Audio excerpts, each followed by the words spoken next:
Hello everyone, আমি বিতিশা রান্নাঘরে সবাইকে স্বাগত জানাচ্ছি। আজ যে রেসিপি শেয়ার করব সেটি হলো আলু পটল দিয়ে কই মাছের হালকা ঝোল। তার জন্য প্রথমে বাজার থেকে নিয়ে আসা কই মাছগুলোকে ভালোভাবে কেটে ধুয়ে পরিষ্কার করে নেব। এরপর মাছগুলোতে পরিমাণ মতো লবণ ও পরিমাণ মতো হলুদ দিয়ে ভালোভাবে মাখিয়ে নেব। কড়াইতে অল্প পরিমাণে তেল গরম করে নেব।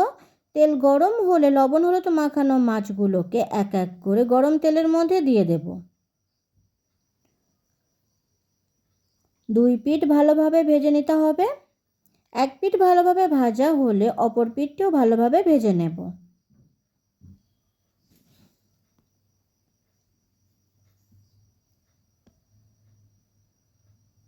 দুই পিঠ ভালোভাবে ভাজা হলে মাছগুলোকে এক এক করে তুলে নেব।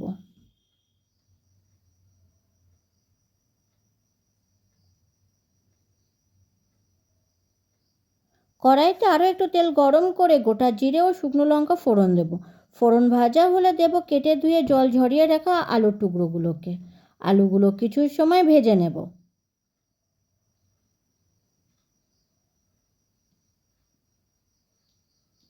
আলু কিছু সময় ভাজার পর দেব গোল গোল করে কেটে রাখা পটল। আলু পটল কিছু সময় ভেজে নেব। বারবার নাড়াচাড়া করে নেব।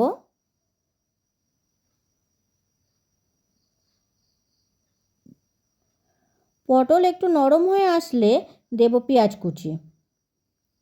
আমি মাঝারি সাইজের একটা পেঁয়াজ কুচি দিয়েছি। আর দেব 4-5টা চেরা কাঁচা লঙ্কা। পেঁয়াজ কাঁচা লঙ্কা আলু পটলের সাথে ভালোভাবে মিশিয়ে নেব। কিছু সময় ভেজে নেব। পেঁয়াজ ভাজা হয়েছে, দিয়ে দেব 1/2 চামচ রসুন বাটা, 1/2 চামচ আদা বাটা, 1 চামচ জিরে বাটা, 1 চামচ ধনে বাটা, 1/2 চামচ মরিচ বাটা। সব মশলা ভালোভাবে আলু পটলের সাথে মিশিয়ে নেব। কিছু সময় ভালোভাবে কষে নেব।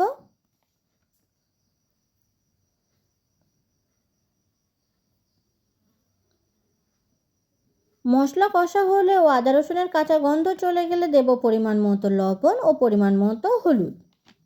লবণ হলুদ ভালোভাবে আলু পটলের সাথে মিশিয়ে নেব।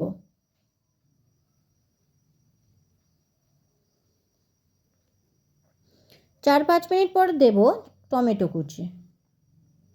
টমেটো কুচি আলু পটলের সাথে মিশিয়ে নিয়ে কিছু সময় কষে নেব।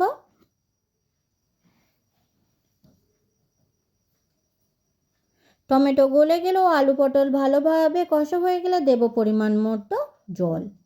ঝোল একটু নাড়াচাড়া করে নেব। সিদ্ধ হওয়ার জন্য ঢাকা দিয়ে দেব। কিছু সময় ফোটার পর ঢাকা খুলে নেব। একটু নাড়াচাড়া করে নেব। দেখে নেব আলু পটল সিদ্ধ হয়েছে কিনা। আলু পটল অনেকটা সিদ্ধ হয়ে গেছে। দিয়ে দেব ভেজে রাখা কই মাছগুলো।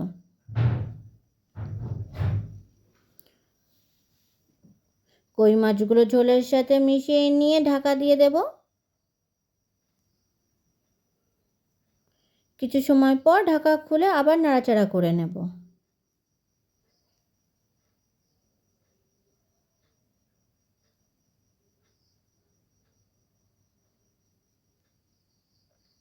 আরও কিছু সময় ফুটিয়ে নেব।